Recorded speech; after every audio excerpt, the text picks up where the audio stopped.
So Quantum Thief and the Fractal Prince are already available in Hungarian. So what do you think of your Hungarian publisher? Well, I think they're really amazing, actually. I mean, well, I mean, they've taken a very good care of me while I've been here, and but generally, from what I've seen, it's very impressive how they seem to be very hard trying to bring sort of new, innovative authors, not just sort of the traditional big names, but sort of really the cutting edge of modern science fiction to Hungary. And I really like their sort of aesthetic of their books. I cannot obviously judge the translation or anything like that, but it's I think it's quite amazing what they've achieved in a very small time with a very short time with a small team. So. And yeah. Do you like the covers? Yeah, I mean, well, I've obviously complimented Kira already many times on her artwork, and yeah, it's really fantastic. And something that really blew me away just a couple of days ago was the book trailer for the Quantum Thief, which was really sort of. In fact, immediately when I posted it online, Michael Flex, who's a journalist in the UK, started saying that somebody should get this guy to do a Kickstarter project to do a Quantum Thief movie. So yeah, it's great. Yeah, your novels are full of mathematical theories. So and of course ideas based on mathematical theories. So are your books inspired by existing scientific developments and plans, or is it just pure imagination? Well, I mean, I think I try to certainly incorporate some of the thinking on sort of what has started to emerge in various areas in recent years. I mean, the sort of I guess if I was I tried to pin down some of the ideas that underpin some of the stories in the Quantum Thief. You have things like public key cryptography, of this ability to specify sort of access rights to private information, and also ideas from quantum physics, like the fact that essentially quantum information cannot be copied, but it can be stolen. So that, I guess that's where the title comes from.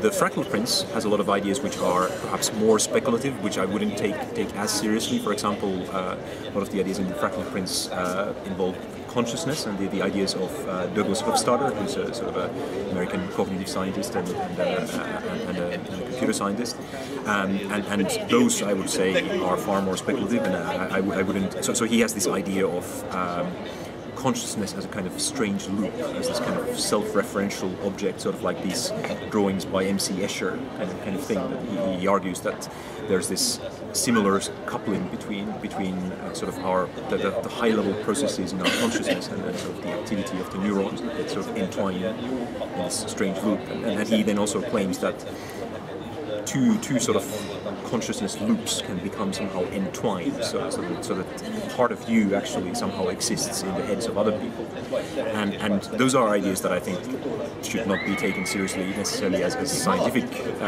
ideas, but I really like them as a sort of basis for some of the themes that the story involves. And the third book, which I think I'm pretty sure it's going to be the final title, will be called The Causal Angels. That has quite a lot of ideas which come from quite a lot of them come from the work of a guy called Scott Aronson, who's one of the world's leading researchers in theoretical computer science and quantum computation, and I got he was giving a series of lectures in Edinburgh last summer, so I talked to him quite a lot. So there some of the questions are things like what can we actually compute? So there are these it seems that there are these certain problems, so-called NP-complete problems, which are traditional things like the traveling salesman problem, or sort of computational problems which are quite simple to state, but if you try to solve them in general, you might actually need a computer the size of the universe. So certain problems seem to be extremely hard to solve computationally. It's like there's some sort of, and Scott is arguing that it's actually like almost like a new law of physics, that these problems are hard, that it's an analog of the speed limit of the speed of light, or the second law of thermodynamics. And why is that? That's sort of why should it be the case that these problems are somehow special? And he's shown that no matter what sort of computer you imagine, quantum computer or anything else, it's actually these problems are there. So this is why you introduced the concept of the angel or transcendental? Yes, there is a. You could say that. I mean, there's sort of there's certainly an angelic character in it, and yeah, also obviously the sort of. There's the idea of causality as well. The cause and effect relationships and determinism and free will and so on. But I mean, I guess my fundamental aim when I write is not really to necessarily communicate scientific ideas, but it just happens that because of my background, these things for me resonate with the story I'm trying to tell. And I think that the most interesting part for me is always what happens to the characters, and can I tell an interesting story about them? I would, in fact, think that the sort of theme of causality and determinism was kind of interesting in the context of the third book, because I think when I was writing it, much more so than with the second book, for example, it felt like the narrative was kind of going under its own power. I didn't really have to do that much planning. It sort of seemed to unfold quite naturally from the interactions of the characters. So it was sort of determined in a sense by so there's no there. free will. Well, is there? What is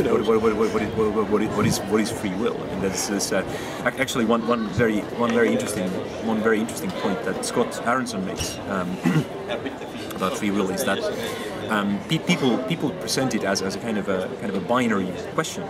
Either we have free will or things are completely random.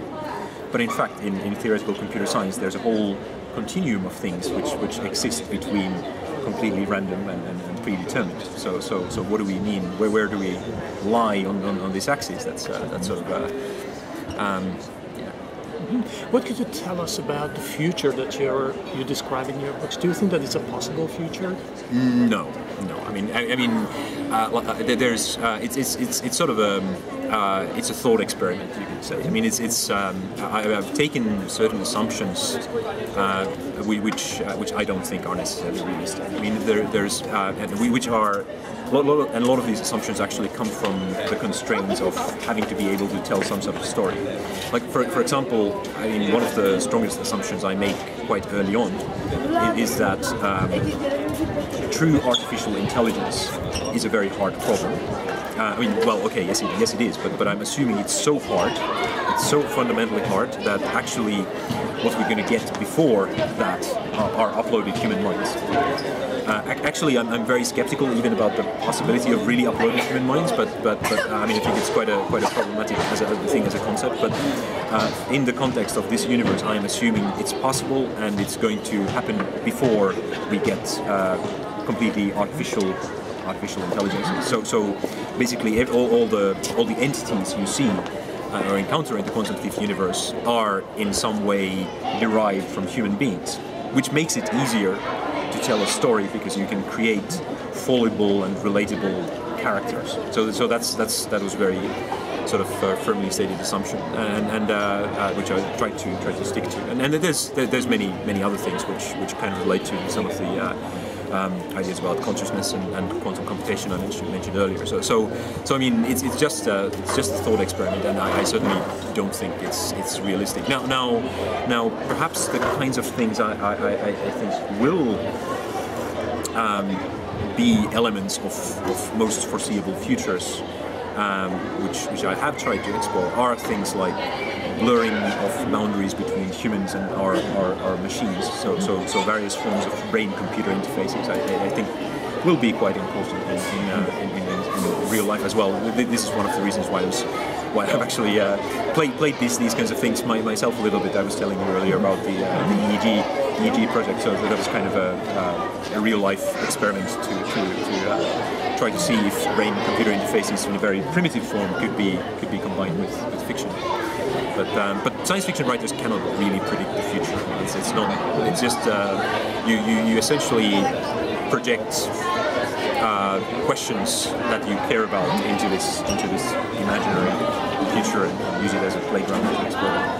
And what do you think of the future of narration itself? So do you think that, you mentioned this experiment where the narration reacts to your brain patterns. So do you think that hard copies or some kind of computer-based storytelling is the future? Well, it'll be interesting to see what happens with that, because something. I mean, I've sort of also spent quite a lot of time reading and thinking about game design, and games and stories actually are not completely compatible. There is a fundamental difference between what you do with games and what you do with stories. I mean, for stories, I think we definitely have some sort of inbuilt mechanism for understanding the world through narratives and constructing narratives for ourselves. I mean, consciousness itself seems to be kind of a narrative that we're constantly telling ourselves. So how would we so this experience of a linear narrative is a format that I think will remain quite important. So the experiment in our sort of neurofiction experiment that I was describing, the reader's experience is actually a traditional linear narrative, but the structure of that narrative is determined invisibly in the background based on their reactions. So these kinds of hybrid forms might be possible. Then again, it could be that newer generations who are more comfortable with sort of non-linear game-like experiences will actually want something else. Maybe there's a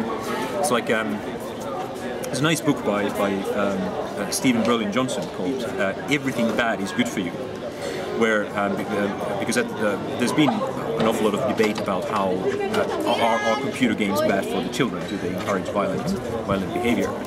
And he has this thought experiment where he imagines a world where computer games are invented before books, and then books come along, and suddenly people are saying, but these books they make people sit down for hours and stand still, and they're completely passive consumers of the information in them. This is surely not good for them, and this could be dangerous. Maybe we should ban these things. But it'll be interesting to see what happens. Something I also I haven't really seen yet in computer games. Except maybe a few exceptions. I was involved in live-action role-playing in Finland, and there is this whole culture of Nordic LARP, which is it sort of exists somewhere in the borderline between games and art. Really. Some of them are very ambitious artistically. And I think in them you can achieve very powerful emotional experiences, which are different from traditional narratives, but which sort of if you in the context of a game are able to actually immerse yourself in a character, then I think you can get some of the immersion that you get from reading a linear piece of fiction, but in a different way, and then it can be emotionally very powerful. And I think computer games haven't really done that yet. I certainly haven't seen that. So it'll be interesting to see how that. Talking about Nordic culture, you're a Finnish writer, but you're writing in English. So does it cause any kind of cognitive dissonance or? No, I mean, so the way this kind of happened was that I moved to Edinburgh, and then only really properly started writing in Edinburgh, and I joined this writers group where obviously I wanted to share my work with everybody else, and so it was quite natural to write in English. And actually, the experience I had was that it somehow felt easier to write in English. I mean, first of all, I was in a very heavily English-speaking environment all the time. All my work was in English. I was maybe phoning my parents once a week, but then speaking some Finnish with them. But that was it. So writing in English felt quite natural. But actually, when I was part of this writers group and getting quite heavy criticism of my work, I mean, initially, it was easier somehow to then look at the text as an outsider because it was in English. So there was this extra layer of separation from the text. So in the beginning that made it easier. I don't think I really ever experienced. Sometimes. I mean, usually I just think in English as I work in English. But sometimes there are these occasions where I think of some expression or emotion in Finnish, and then I try to find a way to express that in English, and that's actually helpful in the sense that it forces me to come up with some slightly more unusual linguistic images or something like that. So that can be helpful. A lot of sort of second language writers have described that as well. There was an interesting discussion I had about this once with Aliette de Bodard and a number of other people about writing in your second language. And quite a lot of them said that the reason they've chosen to write in that second language is because when you sort of operate in a different language, you actually become a different person. So your personality changes a little bit. I'm probably more outgoing in English than would be in Finnish, for example. And the second language author sort of prefers the person they are in that second language, and that's why they write in that language. And I think I can also kind of relate to that. And what happens to your narratives when they are translated into Finnish?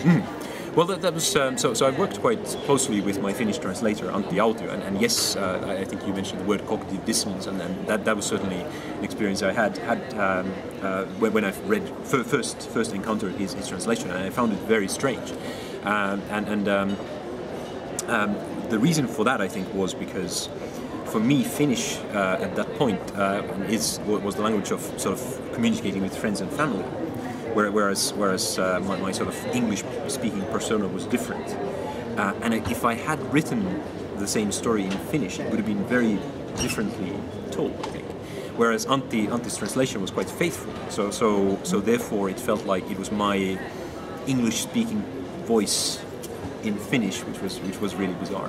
But then I sort of Antti explained very in a lot of detail why he had, because something, for example, something I felt initially that his translation was missing was the sort of rhythm, like the sentence rhythm that I had in the original. But then he pointed out that actually it was completely impossible to duplicate that in Finnish. So he chose to focus on some other aspects of the original work. And then suddenly it clicked. And then I could relate to it much better. And then I've sort of Antti and I, both with the translation of The Quantum Thief and The Fractal Prince, had several long Skype calls where we talked about it, and I sort of read through his translation and commented on it and so on. But on the whole, I think he's done a very good job with it. And what do you think about, or what do you know about the reaction of the Finnish readers to your books in English, to the fact that you published your novels in English? Well, I think it always makes it easier to be sort of nobody's a prophet in their own land, as they say. So I think Finnish people quite liked the fact that I sort of first made some sort of breakthrough abroad, and that probably sort of generated more interest in Finland than otherwise would have happened. And in fact, both The Quantum Thief and The Fractal Prince have been very, very successful in Finland. And I actually received quite a lot of media attention in Finland. I was I was quite recently in Finland in this in February. I was a guest in the sort of the biggest Finnish sort of prime time talk show with like 500,000 viewers. So the response has really been extraordinary, actually. And interestingly enough, I think a lot of, because of all this interest, a lot of people who wouldn't normally read science fiction, and certainly I wouldn't count as sort of target audience necessarily for these books have actually picked them up and enjoyed them, which is very good. How difficult do you find it to become an internationally known science fiction writer nowadays? Well, I think it's not easy. I mean, it's never been easy, but of course now there is, just because of the way things have scaled up. It's well, there's two answers to that. I mean, on one hand, I think actually becoming sort of a I don't know, J.K. Rowling or some other massive success is probably more difficult than ever, because there is just so much competition, so many brilliant authors. The way it's sort of happened in paper publishing is that the publishing industry has, especially in the Anglo-Saxon world, has been consolidated quite a lot. So there aren't that many small publishers. To become really successful, you have to go to one of the big publishers, and they get such a flood of submissions that it's very hard to break through to them. So in the Anglo-Saxon world, what you actually have to do is first you have to get an agent who then helps you to break that barrier. So it's certainly not easy. On the other hand, I think there's more channels, more non-traditional channels now than ever. I mean, I think there's been a lot of examples now of people who have actually managed to sort of break that initial barrier through self-publishing and ebooks. And I think there's going to be more and more opportunities like that for self-publishing.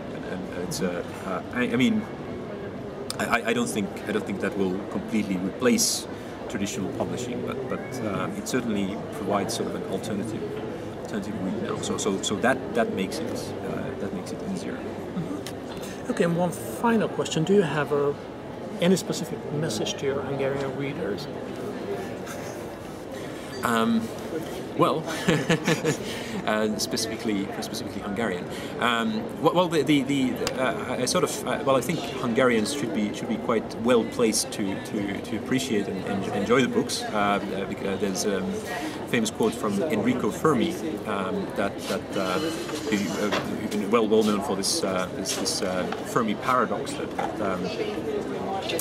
why, if it's possible that intelligent life exists elsewhere in the universe, why can't we see any signs of them? And Fermi's, one of Fermi's comments on that was that they are already here. They just call themselves Hungarians because of this sort of amazing tradition of science and mathematics in Hungary.